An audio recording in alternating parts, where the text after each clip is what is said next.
भक्तों, हिंदू धर्म में शादीशुदा महिलाओं के हाथ में चूड़ियां न हो तो इसे अधूरा श्रृंगार माना जाता है।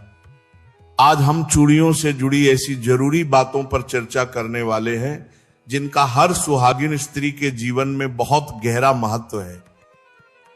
चूड़ियां किसी सजावट की वस्तु मात्र नहीं होती, यह सुहाग, सौभाग्य और समृद्धि का प्रतीक मानी गई हैं। सबसे पहली बात, चूड़ियों का संबंध सीधे सीधे पति की लंबी आयु से माना गया है। 16 श्रृंगार में चूड़ियों का अपना विशेष स्थान है, लेकिन इन्हें धारण करते समय कुछ नियमों का पालन करना आवश्यक है। जब भी चूड़ियां धारण करें तो ध्यान रखें कि आपका मुंह दक्षिण दिशा की ओर न हो। यही नहीं, कांच की चूड़ियां सबसे शुद्ध मानी जाती है, परंतु कांच की चूड़ियां खरीदते समय उन्हें ठीक तरह से जांच लें। कई बार चूड़ियां पहले से ही हल्की सी छिटकी होती हैं। टूटी हुई कांच की चूड़ियां बेटियों द्वारा पहनने पर पिता और भाई को धन हानि का योग बनता है। इसीलिए चूड़ियां खरीदते समय हर चूड़ी को अलग अलग घुमाकर देख लें।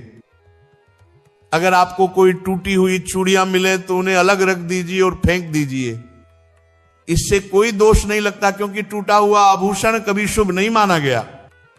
लेकिन यदि चूड़ियां टूटी नहीं है, सिर्फ पुरानी हो गई है, पहनने लायक नहीं लगती, तो अब उनका क्या करना चाहिए वो भी आगे बताऊंगा।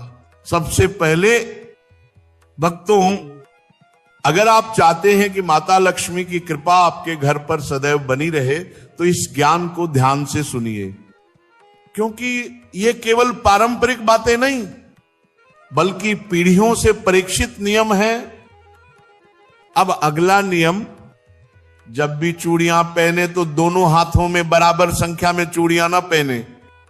एक हाथ में कम और दूसरे में अधिक चूड़ियां पहनना शुभ माना गया है।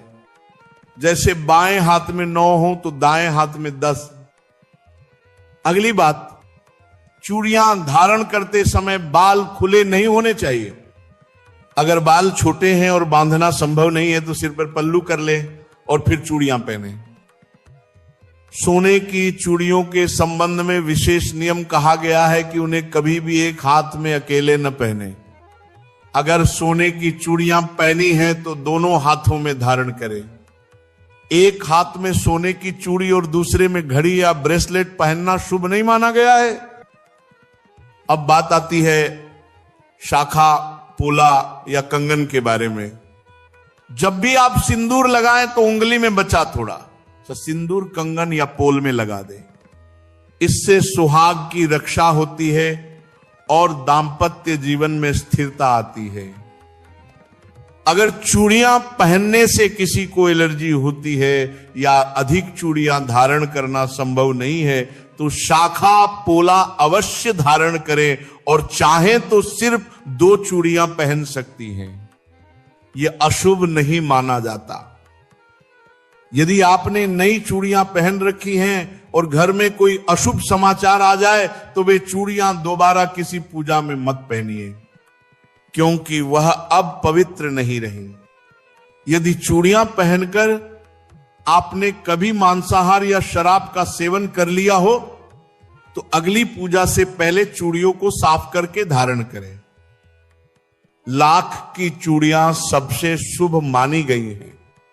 इन्हें पहनकर पूजा करने से सौभाग्य बढ़ता है और पति पत्नी के बीच प्रेम और स्थिरता बनी रहती है। श्वेत और काली चूड़ियां सुहागिन महिलाओं को कभी नहीं पहननी चाहिए। लाल, पीली, हरी, गुलाबी चूड़ियां अत्यंत शुभ मानी गई हैं। ध्यान रहे, अपनी चूड़ियां किसी और को न दें और किसी और की चूड़ियां स्वयं न पहने। इससे घरेलू कलह और रिश्तों में दूरी आ सकती है। सूर्यास्त के समय अर्थात प्रदोष काल में चूड़ियां न पहने। सुहागिन स्त्री का हाथ कभी भी एक पल के लिए भी सूना नहीं रहना चाहिए। इसलिए जब चूड़ियां बदलें तो एक दुपट्टा हाथ में लपेट लें। इससे हाथ सूना नहीं माना जाता। नई चूड़ियां मंगलवार के दिन न खरीदे। शुक्रवार का दिन अत्यंत शुभ माना जाता है। अब बात आती है पुरानी चूड़ियों को कहां रखना चाहिए। कई महिलाएं पुरानी चूड़ियां कचरे में फेंक देती हैं। ये अत्यंत अशुभ माना गया है। पुरानी चूड़ियों को एक डिब्बे में इकट्ठा कर ले और जब भी किसी पवित्र नदी, तीर्थ स्थल या जलधारा के पास जाए तो इन्हें वहां विसर्जित कर दे। ऐसा करने से सुहाग की रक्षा होती है और देवी माता की कृपा बनी रहती है।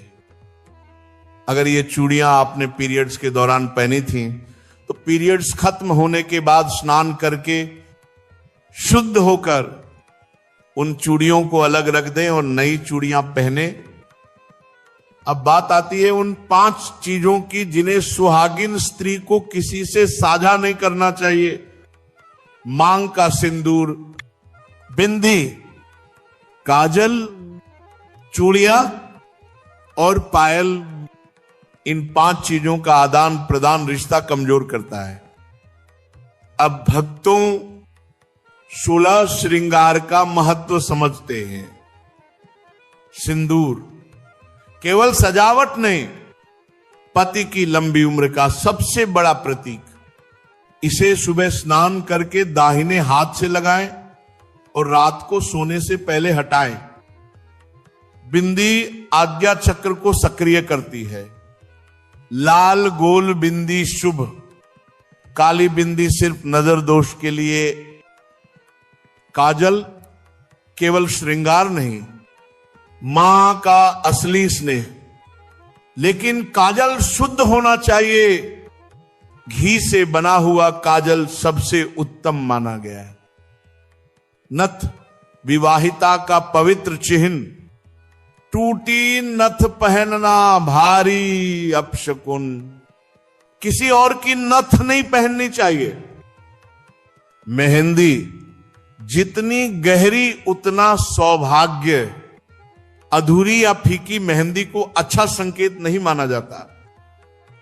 मंगलसूत्र केवल गले की चैन नहीं, पति की रक्षा का प्रतीक।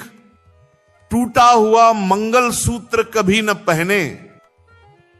चूड़ियां उनकी खनक घर में सकारात्मक ऊर्जा भर देती है। टूटी या धुंधली चूड़ियों से वास्तु दोष लगता है। बिछिया और पायल हमेशा चांदी की पहने। सोने की पायल या सोने की बिछिया अत्यंत अशुभ मानी गई है। मांग टीका सिर के ब्रह्म स्थान पर लगता है। टूटा हुआ मांग टीका न पहने। अंगूठियां और बाजूबंद, लोहे की अंगूठी विवाहिता के लिए अशुभ मानी गई है। भक्तों, जब ये 16 श्रृंगार शुद्ध मन से धारण किए जाते हैं तो घर में माता लक्ष्मी का वास होता है। पति का जीवन लंबा होता है और दांपत्य में प्रेम और शांति बनी रहती है।